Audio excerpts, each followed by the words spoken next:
E não entristeçais o Espírito de Deus, no qual fostes selados para o dia da redenção.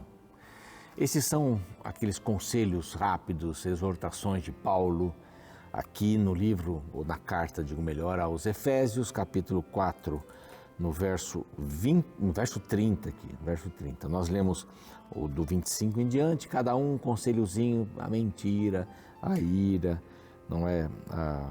não deis lugar ao diabo, o furto, a honestidade. Depois a nossa boca temos que ter um cuidado tremendo para não mencionar ou falar palavras torpes. E aqui, não entristeçais o Espírito. Como é que alguém pode entristecer o Espírito? Nós fomos selados para o dia da redenção pelo Espírito. O Espírito nos dá essa garantia da salvação. Aí depende da gente, né? Vai depender da gente. E não entristecer o Espírito é não ouvir mais o Espírito. Ele não fica chorando no cantinho lá no céu. Né? Mas o entristecer é ele não poder mais falar. Aliás, ele fala, mas ele não poder mais chegar ao seu coração, porque ao coração de alguém, né? Não o seu, mas ao coração de alguém, porque a pessoa não ouve mais. A pessoa não ouve mais, não quer ouvir mais. Então ele não pode fazer nada. Ele vai continuar falando? Perfeitamente, ele vai continuar falando. Vai continuar buscando? Vai continuar buscando. Ele nunca desiste. Se você está um pouco afastado de Deus, ele nunca desistiu de você. Não pense isso. Não pense isso. Essa é a palavra de Deus, tão linda e maravilhosa. E este aqui é o programa Reavivados por Sua Palavra, aqui da TV Novo Tempo. E a gente tem um encontro na TV com você às 6 da manhã, ou às 11h30 da noite, ou às 3 da manhã. É o mesmo capítulo girando aí em torno desses 3 horários. É um prazer imenso, porque a gente sempre prega aqui o seguinte: você acorda, arruma a cama, estuda a palavra e sai para ser Jesus para as pessoas. Faz tudo, né? Sua meditação, sua oração, estudo da Bíblia e exercício espiritual, ser Jesus para as pessoas. Nós temos um grupo especial aqui, são os Anjos da Esperança, e nós sempre temos que agradecer a Deus e a eles pela existência da Novo Tempo, pela permanência e pela manutenção da rede Novo Tempo. Eles nos ajudam com suas doações, porque acreditam na missão da rede Novo Tempo, que é pregar o Evangelho em português e espanhol para todo mundo. Olha que coisa bacana. Aqui nós temos um núcleo espanhol, um núcleo português. O Novo Tempo é super organizado, né? Equipamentos e sempre alguma coisa nova, rádio, TV, nas mídias sociais, então sempre aparece alguma coisa nova. E nos cursos bíblicos eu tenho para você aqui, enquanto isso vai aparecer um número do WhatsApp para você escrever dizendo: eu quero ser um anjo da esperança, ou me dê mais informações, tá bom? Guarde esse número, aqui vai ser outro número para você pedir essa revista aqui. A Superlupa, né, dessa turminha Superlupa, A Volta ao Mundo em 7 Dias, fala da criação e depois tem uma história bem interessante cada dia da criação. Bem legal mesmo, olha.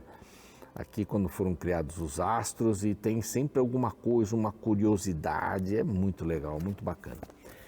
Peça a revista por este outro WhatsApp aqui, para crianças, né, e anote o WhatsApp para você avisar os outros que podem pedir a revistinha também, para inculcar na cabeça dessas crianças, né, o criacionismo, porque na escola é só evolucionismo, infelizmente, né? Não sendo uma escola cristã, evidentemente. Muito bem, o nosso canal no YouTube é Reavivados por Sua Palavra, NT. Vá lá, se inscreva, vai ser bem legal ter você com a gente. Estamos chegando quase a 500 mil, já falta pouco, e você vai fazer parte dessa equipe bacana, desse grupo bacana, dessa família do Reavivados, como alguns chamam ali. Uma boa notícia para você, que hoje às 8 da noite, se o programa estiver passando às 11h30, porque já passou, né? Mas de manhã a gente anuncia que hoje às 8 da noite teremos Anjos em Ação. Olha que bacana, histórias que vão enriquecer a sua vida espiritual. Então aguardo você hoje às 8 da noite para participar conosco da celebração de tudo aquilo que tem acontecido aqui na Rede Novo Tempo, tá bem? Nós vamos para um rápido intervalo, na volta, então vamos estudar juntos o capítulo do dia, que é Isaías 2.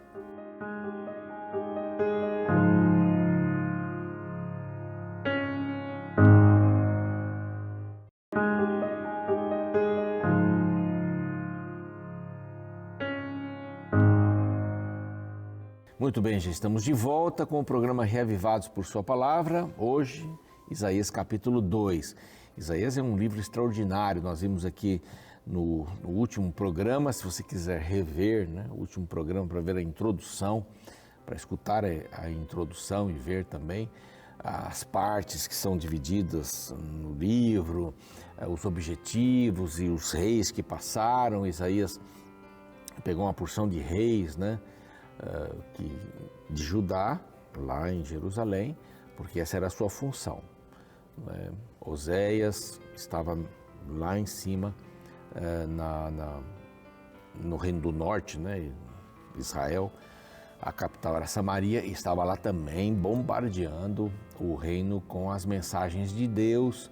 E a mensagem de ambos era: olha, obedeçam a Deus, larguem os seus ídolos, os ídolos que vocês estão usando, obedeçam a Deus, os inimigos estão vindo aí, mas não se preocupem, Deus vai cuidar, obedeçam a Deus. Essa era a mensagem.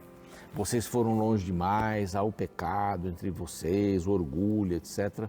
Então, Deus sempre trabalhou com os dois reinos, mas aqui Isaías tinha essa função de dizer uma coisa desagradável para o povo. Vocês estão errados.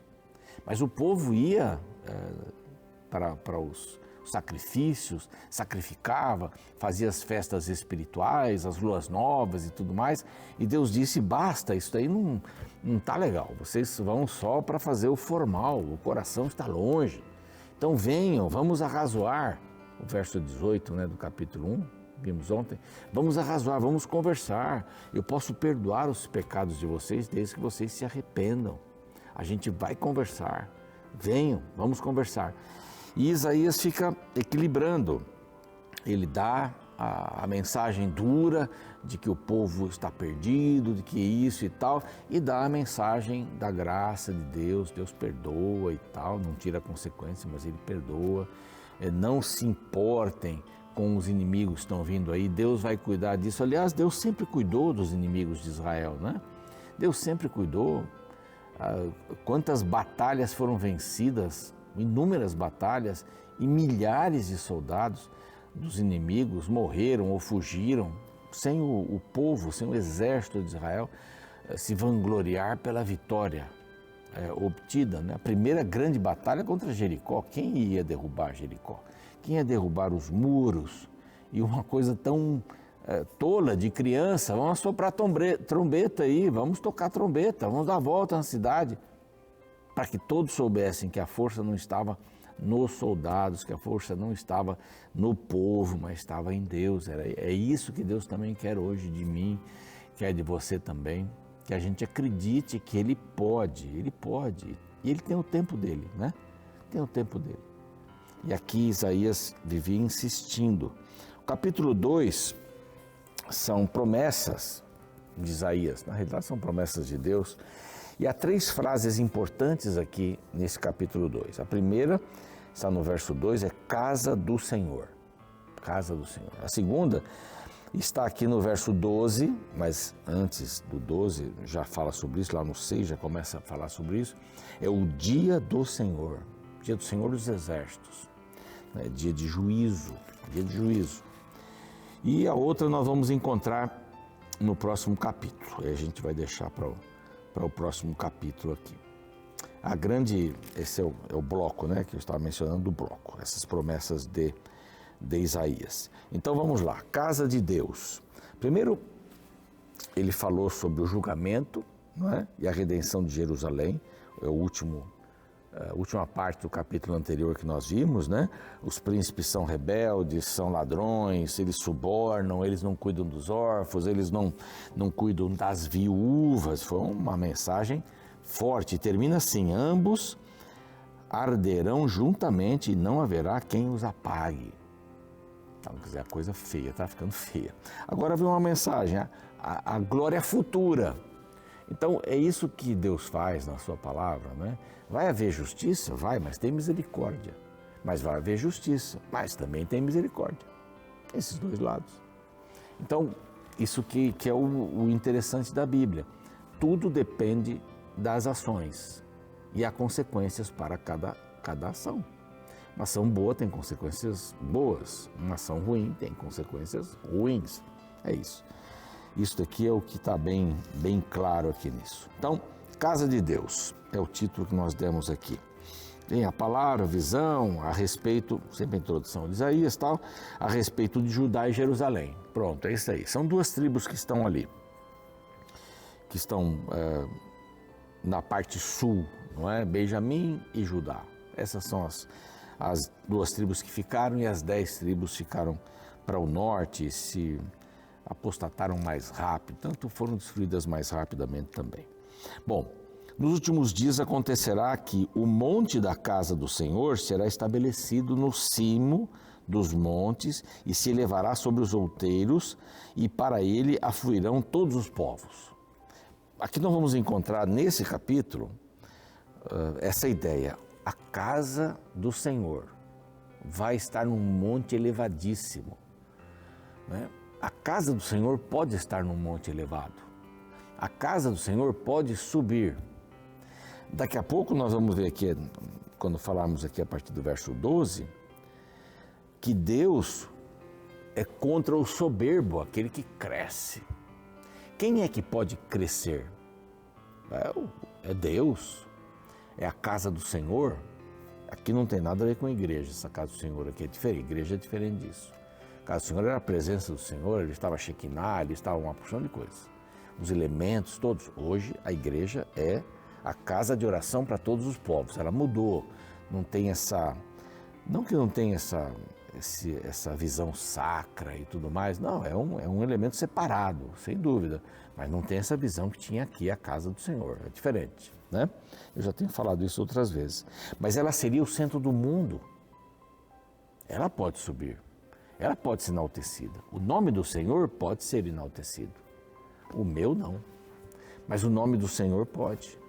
Os príncipes não devem ser enaltecidos acima do Senhor. Aliás, nada deve ser superior ao Senhor, nada deve ser enaltecido acima do Senhor.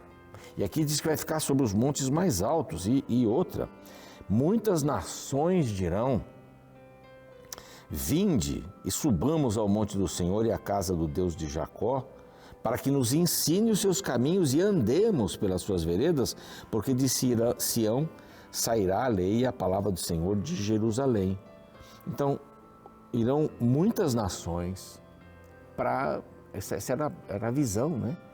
Se vocês obedecerem, se vocês fizerem tudo certinho, as nações vão buscar vocês. Não quer dizer que o templo ia ser tirado lá de Jerusalém, do Monte Sião, para algum outro monte, não é isso? Mas é que teria uma proeminência muito grande, que seria exaltado o nome de Deus e as nações viriam. Quando Salomão se tornou tão sábio, os reis vinham de outros lugares, né? A rainha de Sabá, vinham reis e vinham sábios de todo o mundo para conhecer que negócio é esse. Imagine se ele tivesse continuado e dado glórias a Deus a vida toda. E ele não fez isso. Mas as pessoas deveriam ir até Jerusalém e se encantar com aquilo e com toda a economia religiosa daquele povo, não é? Ele diz assim que ele vai julgar os povos. Bom, primeiro eles vão vir para serem ensinados e para andarem nas veredas do povo de Deus. Olha só que promessa! E ele já tinha feito essa promessa antes. Ele julgará entre os povos. Sabe o que vai acontecer com as espadas? Vão virar relhas de arado. Sabe o que vai acontecer com as lanças? Vão virar podadeiras. Até para cortar em cima, né? Porque elas têm a lança. Uma nação não levantará a espada contra outra nação, nem aprenderão mais a guerra. Por quê? Porque eles vão aprender o caminho de Deus, vão andar na lei de Deus, nas veredas de Deus. Promessa grandona, né? E o verso 5 é fantástico. Vinde, ó casa de Jacó, e andemos na luz do Senhor. Só Deus tem luz. Que a gente tem uma mera lamparininha. Imagina as pessoas aí dos tempos antigos tentando iluminar a casa, de repente você põe uma lâmpada elétrica, né? Acontece a lâmpada, de repente acontece outras coisas mais modernas e tudo fica iluminado e tal, que diferença, né? Aí vem o sol vem e arrebenta todo mundo, né? Porque a luz do sol é muito mais forte. Ninguém vai acender um farolete aí para andar no sol, não tem lógica fazer isso daí, né? A não ser lá para aquele filósofo lá no passado. Bom, agora deu aquele descanso, deu a promessa, agora vamos falar sério. O dia do Senhor, ele vem julgar as nações, vem purificar Israel.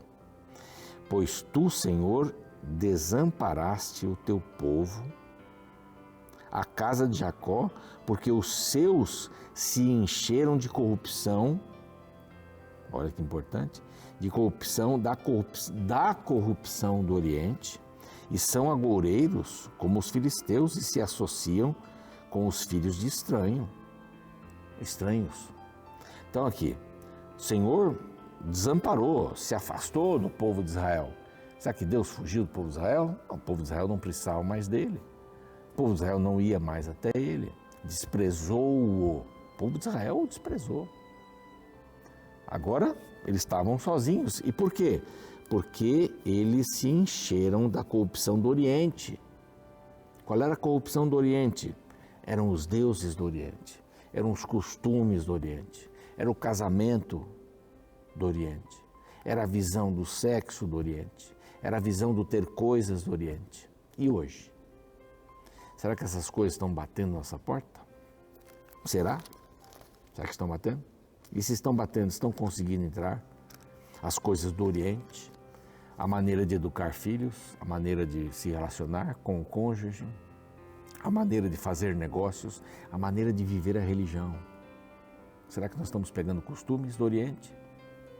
É uma perguntinha pra gente. A sua terra está cheia de prata, de ouro, tal, mas se eles não têm cavalos, né, tem carros e tudo mais, também está cheia a sua terra de ídolos. E eles adoram essas obras feitas pelas mãos deles mesmos.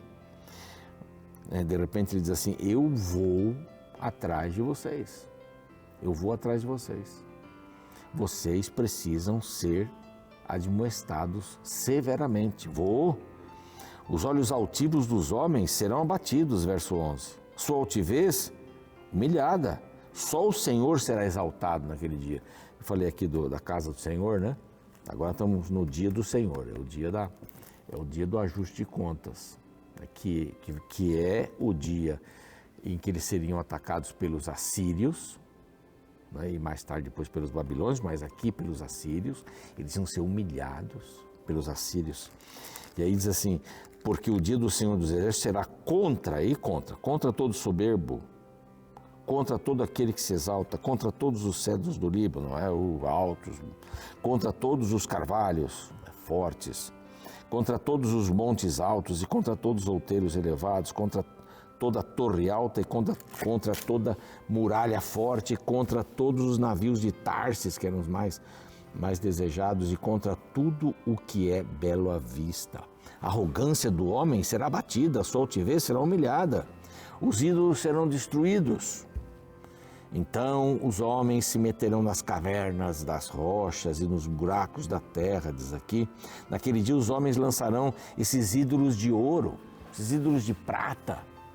Tem valor, metal, só o metal, mas eles lançarão esses ídolos para as toupeiras, toupeira é aquilo que faz buraco na terra, né?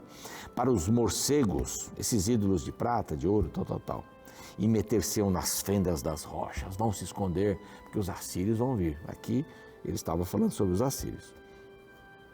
Não é? Vão vir ante o terror do Senhor, vão se esconder. Afastai-vos, pois, do homem cujo fôlego está no nariz. Aqui é uma versão mais tradicional, pois em que é ele estimado. Então, aqui o que quer dizer? A vida não passa de um sopro. Afaste-se do homem que tem o sopro no nariz, que pode sair, pode entrar. Deus deu o fôlego para a gente viver, ele pode tirar também. O que é o homem para ser estimado? O homem não é nada, então não se fie no homem. Você que se fiou no homem agora está aí. Então o dia do Senhor vem. O dia do Senhor vem. Vai ter mais uma frase aqui depois, que é o renovo do Senhor, lá no capítulo 4. Porque os blocos são grandes aqui.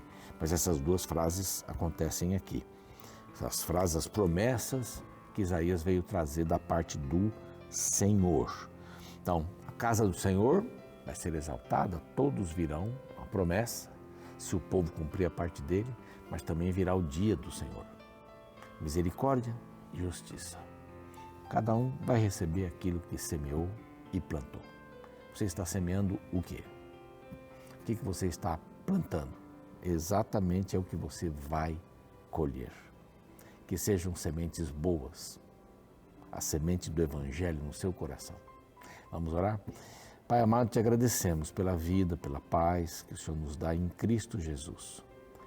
Nós queremos viver nessa esperança. Essa esperança é correlativa a Sião que vai descer, a Nova Jerusalém também, que virá, e nós queremos te adorar nesse dia. Em contrapartida, no dia do Senhor também haverá pessoas que vão fugir, vão pedir para as pedras caírem sobre a cabeça, conforme diz o livro do Apocalipse, pessoas que irão preferir morrer a passar pelo juízo final. Nós queremos estar entre aqueles que vão levantar os braços e dizer, esse é o Senhor a quem aguardávamos. Que essa seja a nossa experiência, em nome de Jesus. Amém. O programa segue, eu fico por aqui e amanhã, capítulo 3 de Isaías, eu espero você.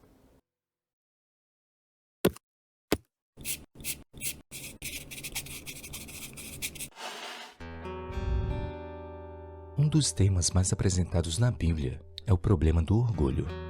A escritora Ellen White declarou que este é o pecado mais oposto ao caráter de Deus. Foi por causa do orgulho que se desencadeou todo o grande conflito no universo.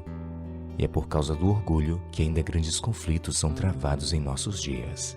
Me recordo da história de um filho que há mais de 10 anos não falava com o pai por causa de uma briga nos negócios que eles tiveram. Seu pai já estava ficando velho, doente e se aproximava da morte. O filho sabia que havia pouco tempo para aproveitar a presença do pai em vida. A vontade de conversar com o pai era grande, mas o orgulho era maior. Por outro lado, o pai também a cada manhã lembrava que estava brigado com o filho por causa de dinheiro, o qual agora no leito da morte não tinha nenhum valor. O desejo de falar com o filho era grande, mas o orgulho era maior. O orgulho é um sentimento que cega, que paralisa.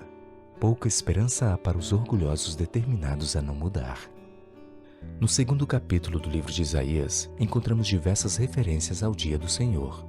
Este termo se refere ao dia no qual toda a terra será julgada, e neste contexto o profeta se refere aos orgulhosos a partir do verso 11. Veja: os olhos altivos dos homens serão abatidos, e a sua altivez será humilhada. Só o Senhor será exaltado naquele dia. Interessante como a Bíblia se refere aos orgulhosos como homens de olhos altivos, pessoas que olham para os outros de cima para baixo, se acham superiores. Talvez porque tiveram algumas oportunidades que os outros não tiveram, se julgam melhores e maiores que os demais. Porém, todos os diplomas que viermos a possuir, todos os cargos que viermos a conquistar, todos os bens e patrimônios que viermos a reunir, não muda o fato de que ainda somos criaturas, frágeis e pecadores que um dia serão julgados diante do universo. Por isso, todas as vezes que sentir vontade de olhar para alguém de cima para baixo, olhe para o céu e lembre-se que há alguém maior que você que te observa e que, apesar de ser superior, ele te trata como um amigo.